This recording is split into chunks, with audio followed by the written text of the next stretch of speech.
Details చూస్తే బలిజ కాపు సంఘం అధ్యక్షులు చేగొండి హరిరామ జోగయ్య లేఖ విడుదల చేశారు.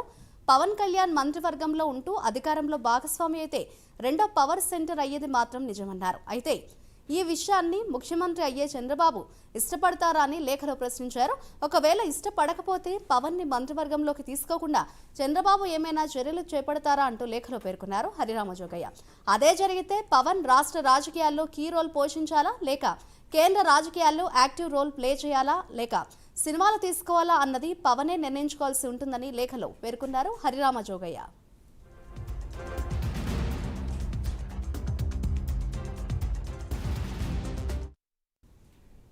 దీనిపై మరింత సమాచారాన్ని మా ప్రతినిధి రాంబాబు అందిస్తారు. రాంబాబు చెప్పండి, హరిరామ జోగయ్య మరోసారి లేఖ విడుదల చేశారు. ఓవరాల్ గా ఆ లేఖ సారాంశం ఏంటి అని అనుకోవచ్చు అంటారు? ఖచ్చితంగా కొద్దిసేపటి క్రితం ఎవరైతే కాపు బలిజ సంక్షేమ సేన అధ్యక్షుడు, మాజీ మంత్రి, సీనియర్ నాయకులు, రాజకీయ పండితుడు అయిన చేగొండి హరిరామ జోగయ్య మరోసారి లేఖ రాయడం జరిగింది. అసలు రాష్ట్ర కూటమి మంత్రివర్గ కూర్పు, రాష్ట్ర మంత్రివర్గంలో పవన్ కళ్యాణ్ ఉంటారా అనే క్వశ్చన్ మార్క్ తో ఆయన లేఖ అయితే రిలీజ్ చేయడం జరిగింది. అంటే రాష్ట్రంలోనూ కేంద్రంలో కూడా దాదాపుగా ఎన్నికలు ముగిసే పరిస్థితి వచ్చింది. రాష్ట్రంలో ఎన్నికలు ముగిసాయి, కేంద్రంలో కూడా ఇంకొక విడత జరిగితే పూర్తి స్థాయిలో ముగిసే పరిస్థితి అవుతుంది. ఈ నేపథ్యంలో ఇప్పటికే ఎన్డీఏ కూటమి అటు కేంద్రంలోనూ రాష్ట్రంలోనూ ఖచ్చితంగా అధికారంలోకి వస్తుందని ఖాయమైపోయింది. ఈ నేపథ్యంలో జనసేన పార్టీ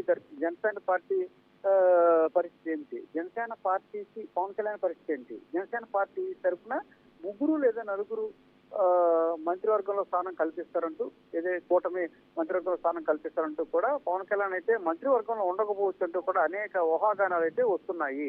అంటే పవన్ కళ్యాణ్ ఒకవేళ మంత్రి పదవి చేపడితే రాష్ట్రంలో మరో పవర్ సెంటర్ గా ఖచ్చితంగా మారే అవకాశం ఉంది. ఈ నేపథ్యంలో పవర్ సెంటర్ గా మారకుండా ఉండడం కోసం చంద్రబాబు నాయుడు ఎటువంటి ప్రయత్నాలు ఏమైనా చేస్తున్నారా, లేకపోతే కొంతమంది కొన్ని మీడియా సంస్థలు ఈ రకంగా తప్పుదారి పట్టే ప్రయత్నం చేస్తుందా అనే అనుమానాలు కూడా ఆయన వ్యక్తం చేసిన పరిస్థితి ఉంది. రాష్ట్ర పరిపాలనలో భాగస్వామిగా అవటం విషయంలో అసలు పవన్ కళ్యాణ్ ఉద్దేశం ఏమిటి, పిఠాపురాన్ని ఏదైతే తాను గెలిపించబోయే పిఠాపురాన్ని తన శాసనసభ స్థానంగా ఎంపిక చేయడంలో రాష్ట్ర రాజకీయాల్లోనే తాను కొనసాగించదలిచే కదా ఇలా చేశాడు. అయితే రాష్ట్ర మంత్రివర్గంలో ఆయన ఉండి రాష్ట్ర అభివృద్ధి కోసం ఆయన పాటుపడే అవకాశాలు అయితే ఉన్నాయా, లేకపోతే కేంద్రంలోకి వెళ్లే పరిస్థితి అయితే ఉందా, లేకపోతే కొన్నాళ్ళు అన్ని పక్కన పెట్టి కొన్ని సినిమాలు 3-4 సినిమాలు ఉన్నాయి కాబట్టి అవి పూర్తి చేసి మళ్ళీ 2029 నాటికి ఎన్నికల ముందుకి మరోసారి జనసేనను బలోపేతం చేసే ప్రయత్నాలు జరుగుతున్నాయా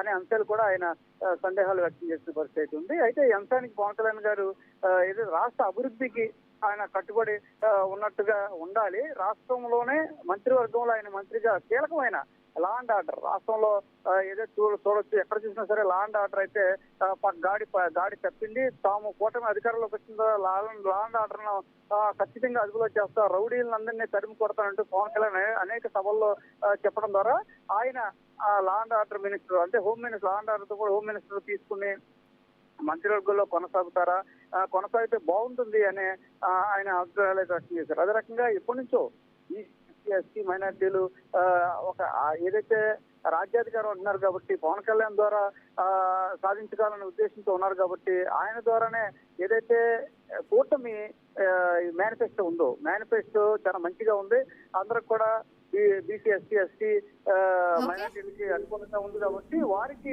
న్యాయం చేసే విధంగా ఉండాలంటే ఖచ్చితంగా ఆయన మంత్రివర్గంలో ఉండాలి అంటూ కూడా జోగయ్య అయితే తన అభిప్రాయాన్ని లేఖలో పేర్కొనడం జరిగింది. ఖచ్చితంగా ఏదైతే మంత్రిమండలిలో ఉండాలి, కీలకమైన పదవిలో ఉంటేనే పవన్ కళ్యాణ్ ఇచ్చిన హామీలన్నీ కూడా నెరవేర్చడానికి అవకాశం ఉంటుంది అని కూడా ఆశాభావాన్ని అయితే ఆయన జోగయ్య గారు వ్యక్తం చేయడం జరిగింది.